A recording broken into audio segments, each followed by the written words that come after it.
Goeiemôre julle almal. Wat 'n voorreg om hier te staan. Ek wil nou vir julle sê, ek het nou daar gesit, en dink ek, wat kwalifiseer 'n mens om die voorreg te hê om in mense se lewens in te praat?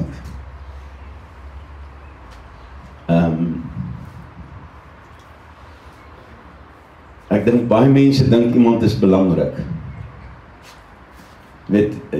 Ek weet nou, daar is mense wat my sit en dink, "Jesus Jannie, maar jy's belangrik," maar ek is nie belangrik nie.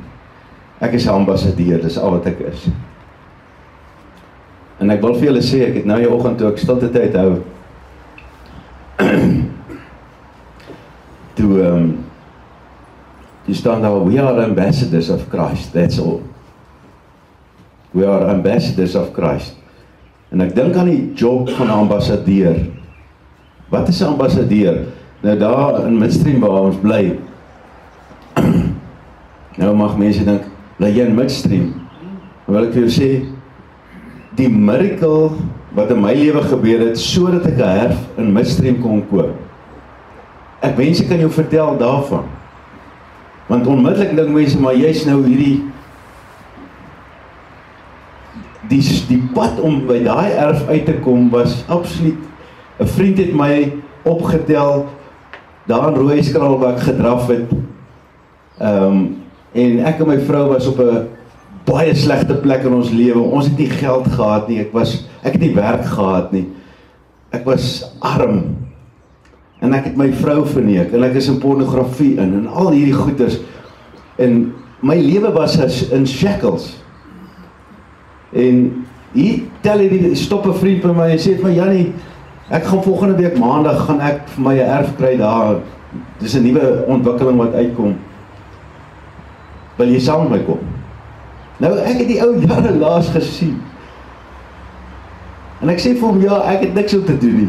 Dit sou lekker wees om saam met jou te gaan." En hoe die dinge gebeur het, maar om gehoorsaam te wees aan die stem van die Heilige Gees is seker die belangrikste ding wat jy in jou lewe moet doen. En wanneer die stem van die Heilige Gees, dis 'n prompting. Baie mense vra nou, hoe praat die Here met jou? Ek het nie 'n klou nie. Maar ek weet, as ek iets voel en ek moet reageer daarteenoor, en ek reageer nie, dan het ek altyd spyt na die tyd. Nou dink ek, imagine ek het dit gedoen, maar ek was te bang. Imagine ek het dit gedoen, maar ek was te bang. En ek kan onthou, 29 jaar terug, was ek 30 jaar oud, het ek in 'n saal gesit, deur in die Dome, 4000 mense, sit ek in die saal en daar's hierdie man wat daar voor op die verhoog staan, swart man wat gepraat het, en hy sê, "Maak almal julle oë toe." Nou sit ek daar, niemand kan my sien nie, want ek sit hoe agter, daai sitplekke daar agter. Ek het altyd daai agterste sitplek. En ek sit daar agter en ek weet niemand kan my sien nie. Hy ou sê, "Maak toe jou oë," en hy sê, "If you sit here and you know that there's a God, but you don't know who He is in your life, and you don't see Him work in your life, and you miss Him, and you want to know that you are not in control of your life,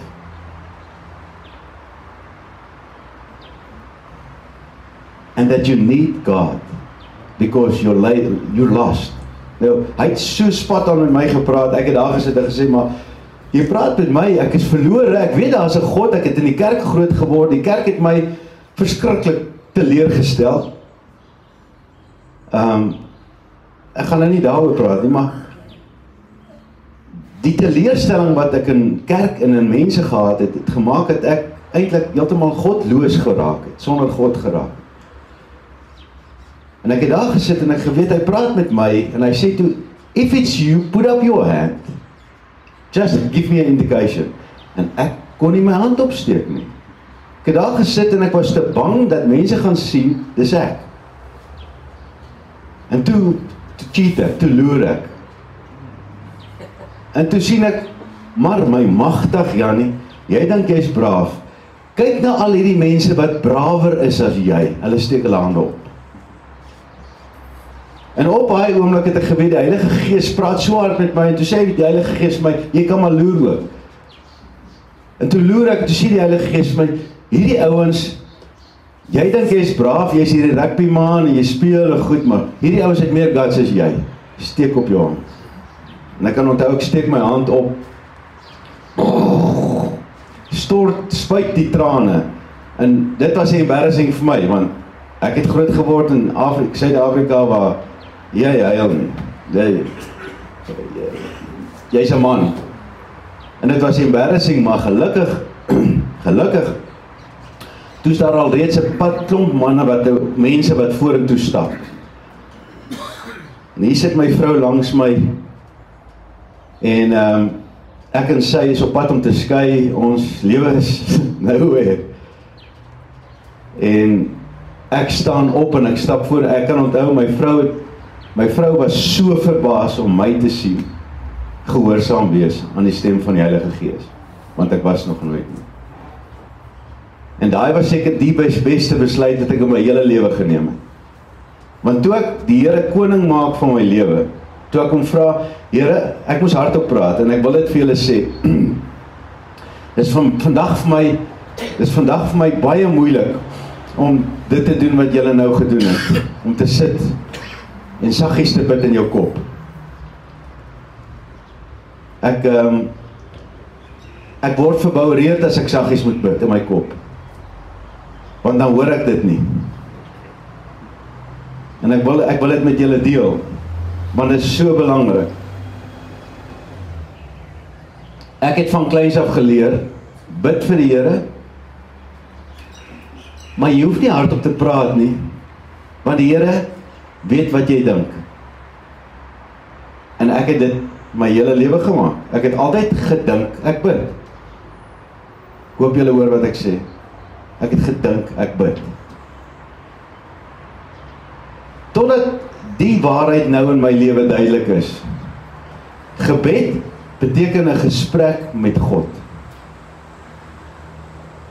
Nou as ek en jy in 'n gesprek is, en ek dink aan jou, gaan dit werk. So sê nou ek en jy sit hier, en ons kyk vir mekaar so, maar ons dink laat die biesies bewe. Het gaan nie werk nie, is ek reg? Hoekom nie? Want die belangrikste vers in die Bybel vir my is, daar's 'n paar, maar een van die belangrikstes is Spreuke 18 vers 21. En die mag van my tong is lewe en dood. En die mag van my tong, nou, as ek my tong uitsny, wat verdwyn uit my lewe uit? Spraak. So in werklikheid staan daar, in die mag van my spraak is lewe en dood. En ek wil vir julle sê, al vat julle net een ding saam vandag. As jy bid, praat.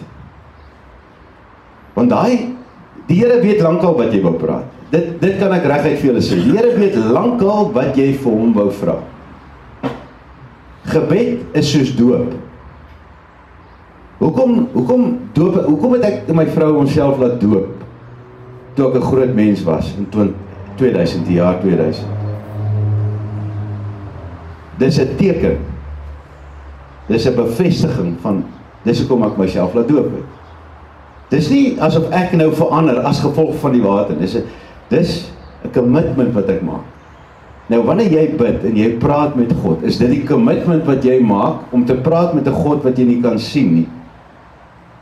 En om vir die wêreld te sê, en vir jouself te sê, ek praat met 'n God, want ek weet hy's hier, ek glo hy's hier, ek glo hy hoor my. En daai commitment maak, dat jy vrykom. God ken jou gedagtes. Nou ek wil vanoggend praat, dis nou, ons staan aan die begin van 'n feesseisoen. En ek het nou net met Mario gesels, en ek sê vir Mario,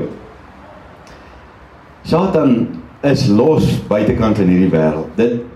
Dis hartseer om te sien wat in gesinne aangaan, is hartseer wat om te sien wat tussen huwelike aangaan. As ek dink aan die gesprek wat ek gister gehad het met die kappel wat by my was, en die wreedheid wat in die verhouding bestaan, van jare in 'n huwelik staan, en ek is so kwaad vir jou, oor alles wat nie gebeur het nie.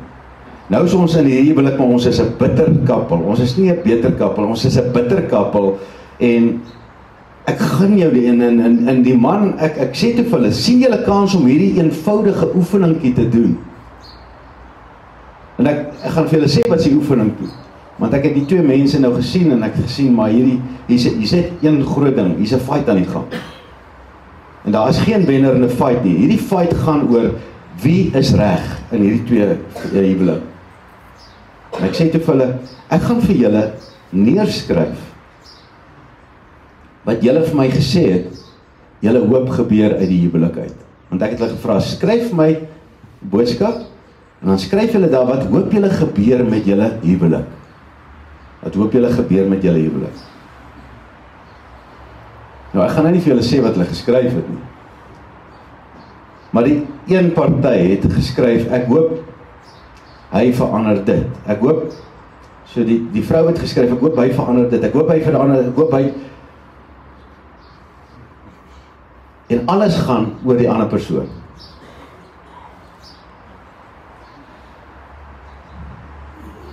Nou, niks in die lewe gaan oor ander mense nie. Dit gaan oor jou. Wat wil jy hê vir jou huwelik? Wat wil jy wees?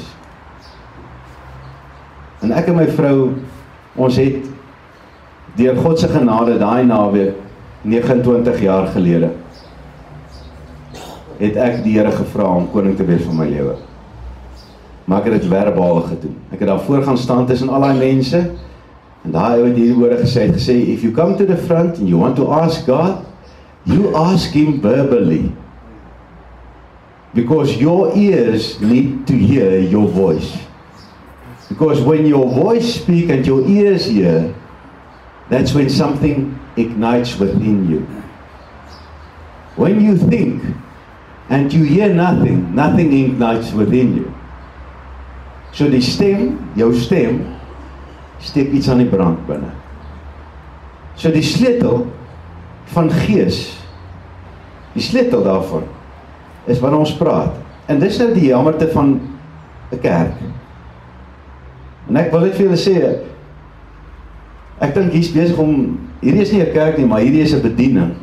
Hierdie is 'n bediening, en almal van julle wat hier is, want ek sien al die gesigte, hier's bekende gesigte, hier's meer, dit is lekker om jou elke keer hier te sien, hierdie fris monster van 'n man. En ek kan net sien, daar is liefde in lewe, en jou energie is, weet, ek voel sommer sterk as ek jou kyk. En dit is lekker. En dit wat julle besig is om te deel hier, is besig om julle ryker te maak. Maar wat my altyd mis in die kerk, is hoeveel mense is alleen in die kerk. Jy sit in die kerk, kom in die kerk, jy hoor in die boodskap, en dan gaan jy huis toe. Daai boodskap het nice geklink, maar daai boodskap kan net werk wanneer jy hom met iemand anders deel. Daai boodskap kan net vir jou werk as jy vir iemand anders sê, dis wat ek gehoor het. Maar die oomblik wat jy sê, dis wat ek gehoor het, dis wat gebeur, dan steek jy iets aan die binnekant van jou mond, van jou lewe. Nou kom jy by die huis vanoggend, jou vrou vra vir jou, hoe was vanoggend? Nee, het was great geweest. Wat was die boodskap? Nee, het was 'n great boodskap. Maar imagine jy kan gaan, jou vrou vra vir jou, hoe was vanoggend? Jy sê van, kom gou hier. Kan ek met jou deel wat was die boodskap? Ons gaan nooit dink ons bid nie. Ons praat wanneer ons bid. En hier is die manier hoe ons gaan praat. Want nou wil ek vir julle sê, dis waarskynlik die belangrikste. Hoe praat ons? Ek en my gesin het 'n gewoonte. My kinders, ek wil vir julle sê, ons gaan in so 'n wonderlike tyd in my lewe. 'n jaar gelede, Ek gaan nou 'n baie erge ding sê. Maar 'n jaar gelede is ons uit die kerk geskop. Dis al. Ek het 9 jaar gebid, want my en my vrou se grootste beklei was oor kerk. 'n jaar gelede is ons uit die kerk geskop. En my en my vrou se eenheid het herstel. Ons was in eenheid oor baie ander goed, maar nie oor kerk.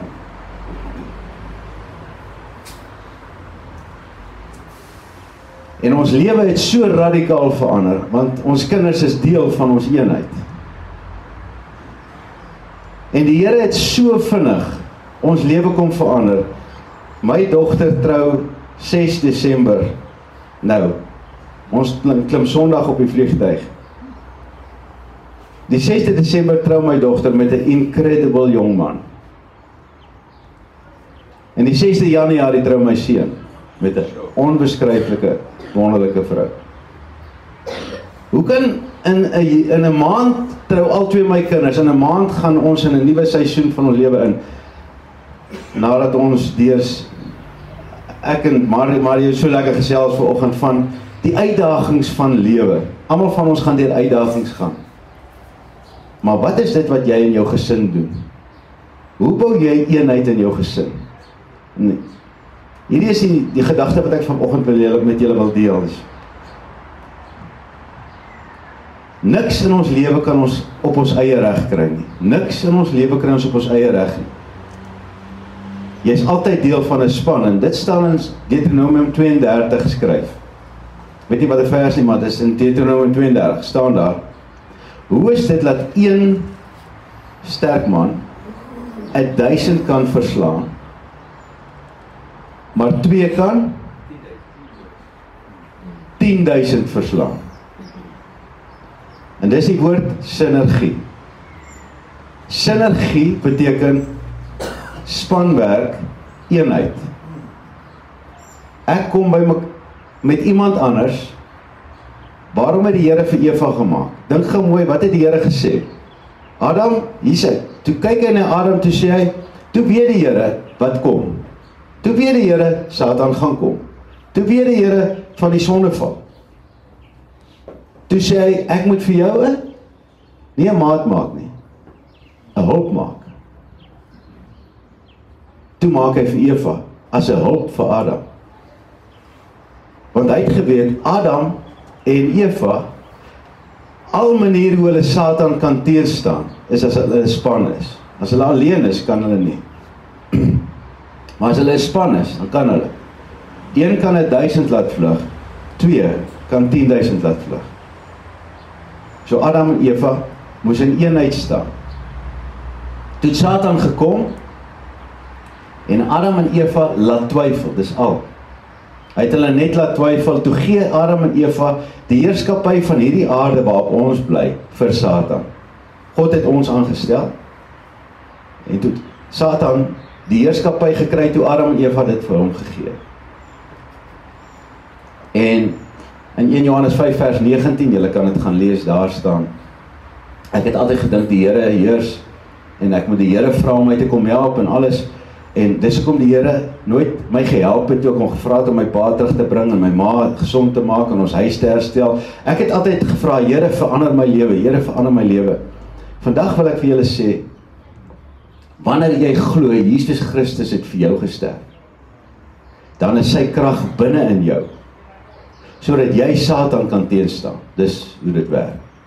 Wanneer jy glo Jesus Christus het vir jou gesterf, en hy is jou God, is die opstandingskrag. Nou, wat is die opstandingskrag? Dis die krag wat Jesus opgewek het uit die dood uit, waar hy met Satan geveg het. So hy Satan oorwin. Daai krag van oorwinning is dan in jou, sodat jy wat het nou uitgaan vandag, wanneer Satan jou vuis, dan is daai krag van Jesus in jou om hom te staan. Ek hoop dit maak sin, die prentjie. So dan kan jy sê, Satan, ek sien jou raak. Maar as gevolg van my geloof in my, gaan ek nie in jou struik trap nie. Daarom weerstaan ek jou, En raai wat? Ek het 'n maat wat my back. Ek het iemand wat saam met my stem, dat die realiteit van hierdie lewe maak nie saak nie. En ek hoop julle hoor hierdie woorde mooi. Die realiteit van hierdie lewe maak nie saak nie. Want my geloof is sterker as my realiteit. Wie is koning van realiteit? Wie is baas van realiteit? Dit staan in 1 Johannes 5 vers 19. Daar staan die antwoord. Ons is almal kinders van God, maar die hele wêreld is onder Satan se mag. Dit staan net so daar geskryf. In my Engelse Bybel. We are all children of God, but the whole world is under the control of the evil one. Except those who live by faith. Dit staan nou nie daar nie, want dis al manier, wat het Christus gesê toe hy opvaar hemel toe, hy het gesê, dat elkeen wat in my glo kan heers oor die dinge van die wêreld.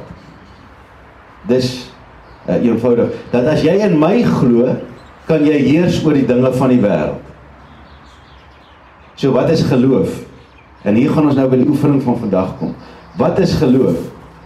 Geloof is, Hebreërs 11 vers 1, om seker te wees van wat jy hoop. Dis dit. 'n vaste oortuiging van wat jy nog nie kan sien. Nou, ek gaan nou vir julle almal uitdaag. Wat hoop jy gebeur volgende jaar? Wat hoop jy gebeur hierdie week? Wat hoop jy gebeur vandag? Ek en my vrou het vanoggend, voor ek hier na toe ry, staan ons hou mekaar so vas. En my vrou sê vir my, Jannie, wat hoop jy gebeur vanoggend? En ek staan en ek sê vir haar, Tersa, ek hoop dat die Heilige Gees deur my praat vanoggend, dat elke ou wat daar kom, sal hoor wat die Here nodig het vir hom te sê, dat daar manne vanoggend 'n besluit sal maak, dat hulle hele familie gaan verander, want hulle gaan dit anders doen. Ek hoop dat die Here elkeen wat vanoggend daar sit, so bo kan sy verwagting gaan seën wanneer hy die Here se ding toepas, dat hy 'n getuienis gaan word, dat daar gesinne en familie se geskiedenis gaan verander, as gevolg van die getuienis van een man, wat by 'n praatjie gesit het op 'n donderdagoggend. Ek hoop dat die Here my veilig op die pad sal laat ry hiernatoe. Ek hoop dat die Here vir my revelations, openbaringe sal gee terwyl ek praat. En my vrou kyk my so en sy sê vir my, ek stem saam. Dis al. Sy sê, ek stem saam. Toe vra ek vir Tersa, wat hoop jy?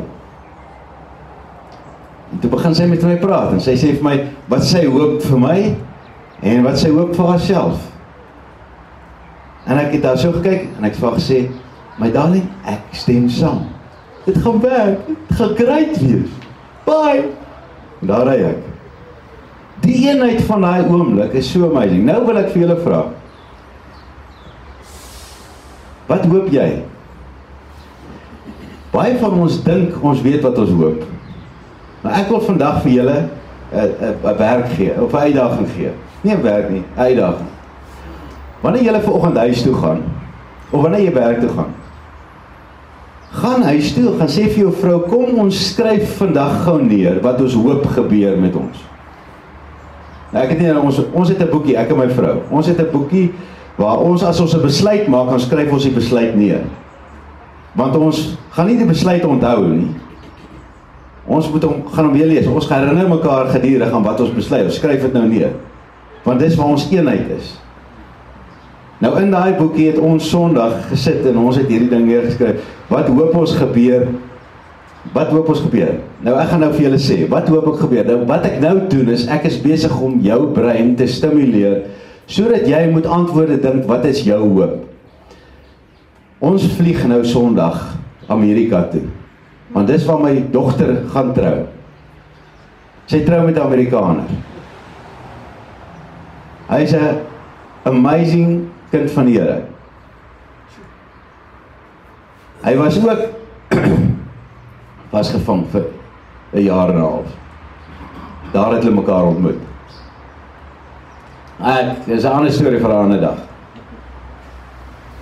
Maar dis 'n great storie, want dis 'n God storie. En ek het vroeër hierdie jaar kry ek 'n oproep uit Amerika en hierdie ou, ek het hom nog net gegroet met die hand en so 'n paar keer gesien, maar nooit het ons was nie toegelaat om mekaar te leer ken. Ons was nie toegelaat, dit is eintlik nie my woord. Ons was nie toegelaat, dit is belaglik, maar ek mag nie saam met hom gaan golf speel nie. En hy speel goed golf. En in elk geval, toe kry ek 'n oproep uit Amerika. Sir, may I ask you if I can ask your daughter for a hand in marriage? Ek kyk my vrou so, ek kom net van die tennisbaan af, ek kyk my vrou so, ek sit die ding op speaker, ek sê vir haar, Ters, dis die vraag, wat wil ek anders hê vir my dogter, as 'n man wat haar lief het, en 'n man wat die Here lief het? Wat wil ek anders hê? Ek gee nie om, as iemand die Here lief het, dan sit mos, ek kyk met my. En ek sê vir hom, it will be a great pleasure. It will be awesome, but I want to meet you. And I want to speak with you. En ons het in 'n week, het ons 2 jaar opgevang in 'n week. Dit was net amazing. So ek wil vanoggend vir julle die vraag vra. Wat hoop jy? Nou hier is my en my vrou se hoop. En ek wil hê julle moet luister. Die woorde wat jy gebruik wanneer jy praat, en julle moet verstaan, die woorde wat jy gebruik wanneer jy praat, dra krag. Hoe armer jou woorde, hoe armer jou lewe. Hoe ryker jou woorde, hoe ryker jou lewe. Kies jou woorde met wysheid. So, as ek nou vir jou vra, waarvoor is jy dankbaar? En jy sê, ek is dankbaar vir my huis. En dink ek, okay, wat se huis het jy? Maar as ek jou vra, waarvoor is jy dankbaar? En jy sê van, Jannie, ek is so dankbaar vir die incredible, beautiful paleis, waarmee die Here my en my vrou geseën het, waar ons in 'n warm bed kan slaap, waar ons kan wakker word, vensters kan oopmaak, waar daar gordyne is, en waar daar liefde is. Wow, ek is dankbaar vir my. Vergelyk dit met, ek is dankbaar vir my huis, en ek is dankbaar vir my paleis, met 'n bed en al dit. Ek hoop julle verstaan die verskil. Jy kan enigeen van die twee kies. Die vraag is, watter een is die beste vir jou? Ek is dankbaar vir my kinders. Vergelyk dit met, ek is dankbaar vir die twee incredible, beautiful mense, wat die Here in ons lewe gesit het, wat ons lewe verryk elke dag met hulle energie, hulle vreugde en hulle blydskap. En ek kan nie onthou dat my kinders al ooit gekla het nie. Nou, wat ek nou sê ek, want ek sê dit in die teenwoordigheid van my kinders, so hulle hoor wat pappa sê. Wat hoop jy gebeur vir die jaar? Nou, ek en my vrou het neergeskryf, ons hoop dat ons ontmoeting met Drew, is die man se naam, Drew, sy ouers, soos 'n kortsluiting gaan wees, wat 'n vlam van lewe en 'n vlam van lag en 'n vlam van hoop gaan wees, waar ons in 'n koneksie met mekaar gaan staan, en dat ons 'n incredible great anointing gaan hê, in die tyd wat ons nou Amerika toe gaan. Wat het ek nou gedoen? Ek het met my woorde 'n prentjie gemaak, wat my brein aantrek soontoe, dat wanneer ek daar kom, dan is dit klaar in plek. Ek het dit klaar in plek gesit. Dit beteken, die Here sê, in elke woord wat jy spreek, is daar krag, daar's lewe en dood. So wat jy nou praat met jou mond, gaan jy create, want jou gedagtes trek dit aan. So die bottom line is, en ek sê dit vir mense sommer met 'n glimlag in my kies, maar weet julle wat is my werk? My werk is om mense te leer praat. As jy in my kantoor aankom, gaan ek so met jou gesels praat, dat jy praat, dat wanneer jy praat, gaan ek net met jou kan saamstem, ek gaan nie met jou kan verskil nie. Ek weet nie hoe dit altyd gebeur nie, maar dit gebeur so. As 'n ou wat ek nou op pad mee stap vir ongeveer 6 jaar, wat ons elke maand 'n afspraak het, elke maand. Sy woorde aan my is, Jannie, ek kom nie na jou toe, omdat ek 'n probleem het nie. Ek kom nie na jou toe, omdat daar issues is nie. Dit gaan amazing in my huis. My familie is in eenheid. Maar ek kom na jou toe, want elke ding waaroor ons praat in jou kantoor, gebeur. En dis die krag van sinergie. Alles wat ons oor praat, gebeur. En dit is heerlik. Dit is amazing, want ons praat net oor wat ons hoop. Ons praat glad nie realiteit nie. So ek wil nou hê, elkeen van julle moet voel, hoe voel dit? Ek het julle nou kans gegee om te dink, wat hoop jy gebeur met jou lewe? Nou, imagine ek vra vir jou, wat hoop jy gebeur? En jy sê vir my, Jannie, ek hoop my huwelik kry 'n vonk wat my so opgewonde maak, dat ek en my vrou nie kan wag om mekaar te sien. Daar is party van julle wat nodig het om so 'n vonk in jou lewe te kry. Imagine jy sê dit nou vanoggend vir iemand. Imagine jy sê dit nou, ek hoop dat my huwelik 'n vonk, nou die oomblik wanneer jy daai woorde gebruik, dan sien jou brein daai prentjie, en wanneer jy in daai omgewing kom van jou vrou, dan begin jy dit dadelik na jou toe aantrek. Ek hoop dat my kinders, die eenheid in my huis, herstel, dat my kinders so vrede ervaar, as hulle hierdie in hierdie huis van my inkom. Ek hoop dat my kleinkinders gek is oor oupa en ouma, dat as hulle hier kom, al wat hulle hier kry, is lewe in oorvloed, en geen kommer, geen vrees, niks nie, net lewe in oorvloed. Ek hoop dat my gesondheid herstel, dat ek kan sprint. Ek het 2 splinternuwe knieë. Ek kon 2,5 jaar terug het ek dubbele knievervanging gehad. Weet julle wat was lekkerste vir my maandagoggend? Om 10 120 meter sprints te kon doen. En my hartklop was 180, en hardloop ek so. Dis 'n sprint. Die baie mense sal nou sê, maar Jannie, dis 'n sprint nie, dis 'n vinnige drafie. Maar vir my is dit sprint, verstaan? Want my harttempo gaan op tot 180, en staan ek daar, en dan draf ek agteruit terug, want my seun het gesê, as ek agteruit terug gaan word, is goed vir die spierend. Ek kon in die begin, het ek 3 gedoen, en ek was gedaan, ek was daarmee heen, ek gedog hier, hoe gaat ek ooit by hardloop? Ek het maandagoggend 10 gedoen. Dit was so lekker. Ek kom nou terug, ek sê vir my vrou, dit is so amazing. My gesondheid is besig om terug te kom, want ons praat daaroor. Wat hoop jy gebeur met jou? So ek wil nou, elkeen van julle moet dink, wat hoop jy gebeur met jou? En ek wil hê, jy moet die oefening doen. Hier's mense, ons weet, ek weet hier's 'n klomp ouens wat mekaar ken, maar die idee gaan nou wees. Staan net op en gaan na 'n auto wat jy nie ken nie. Dit beteken, jy sê net, ek ken jou nie, ek het jou al gesien, maar ek ken nie jou naam nie, wat is jou naam? En onthou nou hierdie gewoonte, hier, want julle kom baie hier by mekaar. Wanneer jy kom, moenie dink 'n ou onthou jou naam, want dit is embarrassing as jy nie iemand se naam onthou nie, nee. Dis verskriklik embarrassing. Partykeer sien jy net 'n ou eenmaal, maar verstaan, so wanneer jy iemand groet, sê net jou naam. Maak dit 'n gewoonte. Sê net my naam is Jannie. Sê die ou, ja, ek kan onthou, maar hy lieg, hy sê net bly jy het gesê. Nee man, hy jok nie, maar doen dit totdat iemand jou naam self sê. Dan is jy vry, verstaan? So as die ou sê, hey Jannie, dan hoef jy net te sê, my naam is Jannie, verstaan? Maar as die ou kom en hy sê, hey, my naam is Jannie, dan sê die ou, ja man, ek weet, dan sê ek verwag nie dat jy my naam moet onthou nie. Dis net 'n toonbeeld van respek. So doen dit nou vanoggend, stap na die ou toe en moenie dink dat die ou jou naam onthou, omdat jy altyd hier is nie, verstaan? Ek reis met mekaar. Stap na die ou toe sê, my naam is dit. Dan sê vir hom, kan ek jou 'n vraag vra? Dan sê die ou, ja. Dan sê die ou, wat hoop jy gebeur met jou? Wat hoop jy vir hierdie jaar? Dankie, Jon. Wat hoop jy? En dan leer jy om te praat. Dan sê jy vir hom, ek hoop dit, en kleur dit in. Kleur dit in. Moenie nou soos 'n ou tradisionele boer praat, ek hoop my. Sê, ek hoop my oes is suksesvol.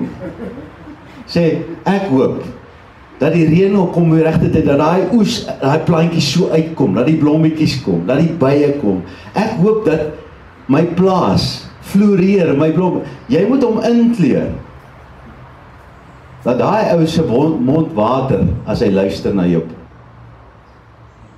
julle ken, dis sommer net 'n storie wat nou in my kop kom. Hierdie ou, hy's op hierdie plaas en hy boer maar hy sukkel vir jare. En later kom hy en sy vrou oorheen, nee wat, ons gaan onder, kom ons verkoop hierdie plaas. Hy bel die agent op die dorp en hy sê vir die agent, hoorie, ek wil hierdie plaas verkoop, ons is in ons kasse. Ons gaan net maak.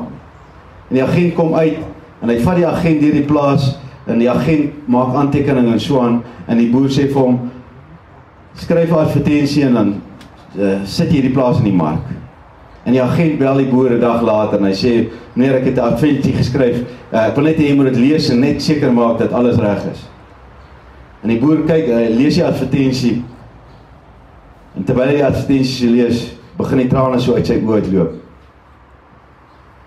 En hy bel die agent en hy sê, shit, hierdie plaas is nie meer te koop nie. Want toe die agent net woorde gebruik om die plaas te beskryf wat hy gesien het, wat die boer nie meer gesien het. Ek hoop dit maak vir julle sin.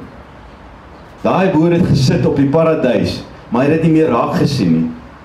En toe het iemand met ryk woorde die paradys begin beskryf wat hy besit en toe besef hy, maar ek kan nie hierdie ding verkoop nie.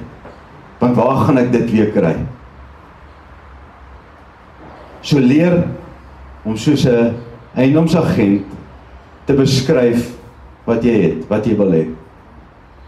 En dan, as jy klaar dit gedoen het met mekaar, dan vra jy net vir die ou, is daar iets waarvoor ek vir jou kan bid? Nou, moenie trots wees nie. As jy nou vir my vra, Jannie, waarvoor kan jy vir my bid? Dan sê ek vir jou, dankie dat jy my vra, bid vir my dogter se troue nou, bid vir daai oomblik wat ek in die gang afstap en my dogter gaan oorgee, vir 'n man, bid vir my vrou vir die trip, bid, laat ons amazing te, bid vir my finansies. Ek weet, almal van ons het 'n behoefte vir iets. Gaan nie of dit 'n probleem is nie, is 'n behoefte. En al wat jy hoef te doen, dan sit jy jou hand op my skouer, en dan sê jy hierdie woorde, Here, dankie, dat U vir Jannie en sy vrou uit hulle sokkies uitseën. Jy kan die kleur begin gebruik wat my droom is. Uit hulle sokkies uitseën wanneer hulle aan die ander kant aankom. Dankie Here, dat daai huwelik ver bokant hulle verwagting sal wees. En dat hulle sal terugkom met 'n loflied in hulle hart, want hulle weet hulle dogter is by haar maat vir die res van haar lewe. Dan bid ons vir mekaar. Is daar enige iemand wat 'n probleem het om dit te doen?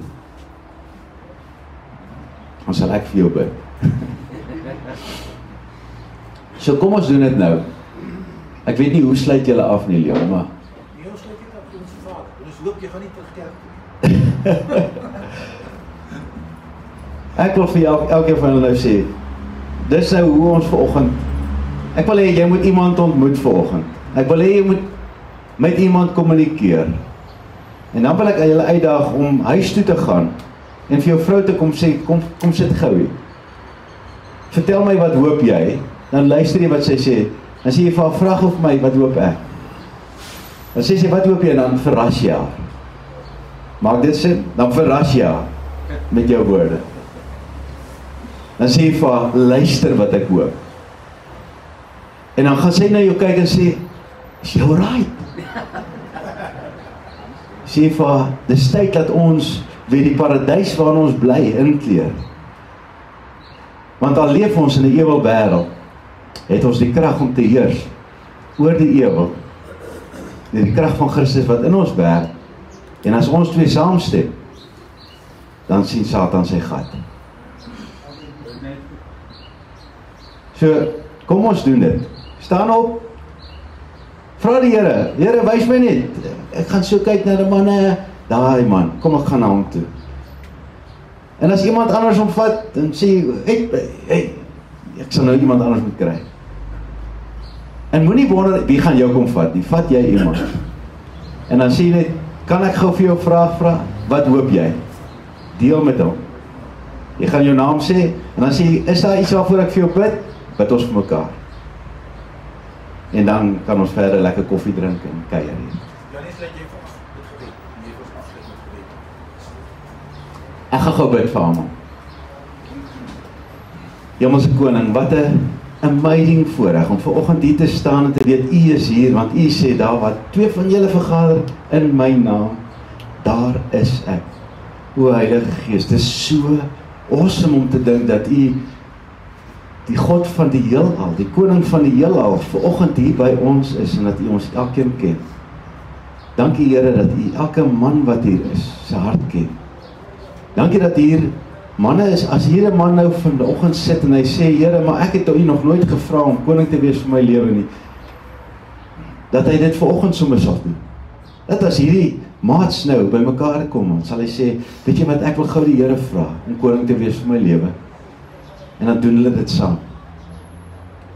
Dankie Here, dat gesinne geseën sal wees, omdat die manne hier uit gaan en hulle gesinne gaan volpomp met U liefde en U teenwoordigheid. Ek eer U vir die voorreg om vanoggend saam met hierdie wonderlike mense tyd te spandeer en U die koning te maak van ons lewe. Ons is lief vir U, Here. Amen. Kry, elke ou kry daai ou wat jy nog nie goed ken nie. Dan het jy gou versprei. Ek gaan nie huis toe nie, manne.